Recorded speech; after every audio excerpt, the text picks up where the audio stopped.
Hello everyone, and welcome to another episode of Tea Time Chat with me, your host, Ryan, and we're coming to you live from my fabulous Victorian lair here at Cthulhu Cottage. Today, we're going with Earl Grey once again. Usual dollop of cream and sugar. And what I thought we could talk about today would be guitar music versus good music or music in general, and kind of what the difference is and kind of how or why that matters to guitarists or even other musicians. And I'm not sure if everyone who plays guitar goes through this sort of thought process or through this evolution in their musical tastes, or if it's just me. But when I started off playing guitar, like I said last time, I was somewhat interested in alternative rock at the time, and limited into metal. I think I was into Metallica, as I said at that time. Once I really got going with guitar, I kind of came to the conclusion that alternative rock, popular alternative rock at the time, kind of sucked because it was very easy to play. At least the stuff that I listened to or that I had investigated, it was pretty much just strumming your basic chords, and that was not much of a challenge. And one thing that I think really colored my interest in bands and music is my sort of inability to sing. If you can sing, or if you're a singer, then I think that you can see the guitar as a tool to accomplish your singing, your songwriting. It's in the supporting role. And therefore, I think you can be pretty happy with just playing your basic open chords and strumming, because really you're just accompanying yourself. And if you're a singer, chances are probably the singing, being good at singing and expressing yourself lyrically, that is probably your goal. Whereas for someone like me, I can't sing very well at all. So the guitar, really, it becomes the end in of itself in that case. And so that means, for someone like me, that strumming open chords becomes boring very quickly. Now, I would say most guitarists, after you've been playing for 6 months, a year or so, you're very comfortable with switching between the chords, and by that time you've got pretty much all of your strumming patterns down, and everything's very easy. You can learn different rhythms and things like that, and you can learn different chord progressions, but that's pretty much it for rhythm playing in basic music. Obviously you've got some finger-picking things that add complexity, or different things in jazz where you're doing all these crazy chords. But for basic contemporary music, you're talking about playing, you're just strumming your basic open position chords, and that gets boring. And I think that's why I started seeking out different, more guitar-oriented music. And when we think of quote, guitar-oriented music, for the most part we're thinking of things like, rock, like 70s rock, or metal, particularly those types of things, and because they typically have more exciting, more interesting, more technical guitar playing behind them. And like for me, someone that doesn't sing, you can have fun and you can express yourself through a chord progression or through a riff to a certain degree. But being able to play a solo and just have that expression come out through those solo notes that you're playing, that is really your singing. That is where you have the opportunity to really express yourself and pour out your artistic talent in a way that, in my opinion, far exceeds just being able to strum some chords in time with the rest of the band. And if you look at someone like Jimmy Page, I think he was very expressive as a guitarist, and he's very versatile in the different genres and ways that he could play. And I think you can see that. I mean, he obviously wasn't the singer, but you couldn't deny that he was probably the musical impetus behind Led Zeppelin. So anyway, the point I'm trying to make is that as a guitarist or as a musician focused on your particular instrument, I think you start to seek out music that requires a high degree of skill and competence in your particular instrument. And of course that happens to be guitar for me. And I want to understand that just because something is complicated or requires a lot of technical skill to play on a guitar doesn't necessarily mean it is, quote, good music. Let's take the band Rush, for example. They're often described as music for musicians. And they don't necessarily appeal to your average everyday musical layman, and that's fine. I'm not suggesting that music has to be targeted towards the least common denominator. I mean, if you know me at all, I really hate that strategy of musical marketing. And I think that is kind of the separating factor. Like, music with really good musicianship or complicated or technical requirements for playing, I think a lot of times really that does appeal to a more specialized group. I mean, think about classical music. It's not, catchy in the way that a pop song is. Like, whoever is the popular artist at the time, essentially anyone that you would hear on the radio or, back like when MTV played music. It's probably, if you're teen or early 20s nowadays, you might not have even been alive then. But anyway, classical music, I think, is a good example because it appeals to those people who are, I guess, I don't want to say more educated and at risk of being intellectually snobby, but they have a specialized set of interests. So I think a lot of music, I think once you become proficient in a musical instrument, perhaps then you go through that period of seeking music like that. Metal, I think, is a really good example. There tends to be a lot of technicality required, and to that point, for me, if I come across a metal band and they don't play guitar solos, that to me is like one of the main reasons for even listening to metal in the first place. You're expecting to hear a good solo, and if they don't have that, they need to have something that's like really, really spectacular in order to make up for that.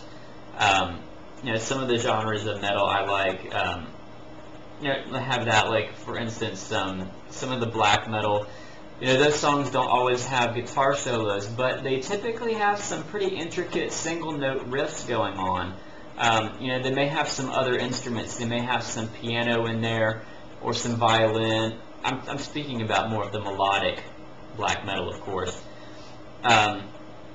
Or they have something else, something extra that's a little more special that really brings it home.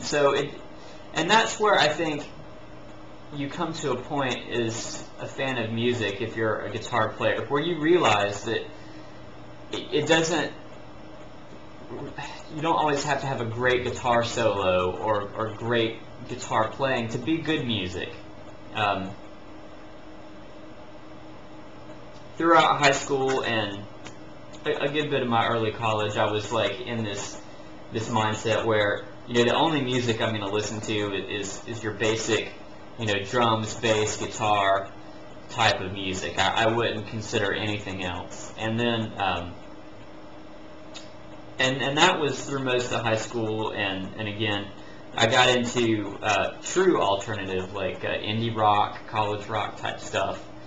And that opened my eyes a little more. I got to become a fan of classical country music through listening to a college radio station, and realized there is some really good musicianship there, especially in terms of guitar playing. And I think that's where I also started to grow past that. Well, this has to have great guitar before I listen to it. And then I started widening what I liked a little bit more. And now, I listen to a lot of electronic music, which I wouldn't have been caught dead listening to, back when I was in college or especially high school. I absolutely, would not have been caught dead. And by electronic music, I like a lot of synth pop, bands like Wolf's Time or, V&V Nation. I guess maybe they cross the line a little bit between synth pop, maybe in some industrial, depending on what song from what album you're listening to. Iris, Seabound, Necessary Response, a lot of synth pop. A lot of 80s new wave type stuff. Book of Love is great. The singer for Book of Love has a great voice. She's a female singer. She's got like this really sort of sultry, smoky voice. And being able to appreciate, other kinds of music, I think is a step of maturity for someone who's kind of gone through evolution like I have. And again, realizing that there's more to good music. And again, I'm not suggesting here that that any of this mainstream music marketed towards the least common denominator is good. I mean, you'll never catch me trying to promote that. But yeah, so a lot of electronic music, and there's also different kinds of music depending on what you're interested in. I think we can classify it into maybe serious music that really appeals to you based on maybe technical prowess, or it really evokes some emotion in you that you can really identify with. And then you have music that's for fun, that is, that's upbeat, that that rocks or what have you, and maybe doesn't have any deeper meaning or doesn't really connect with you emotionally, but it's fun to listen to.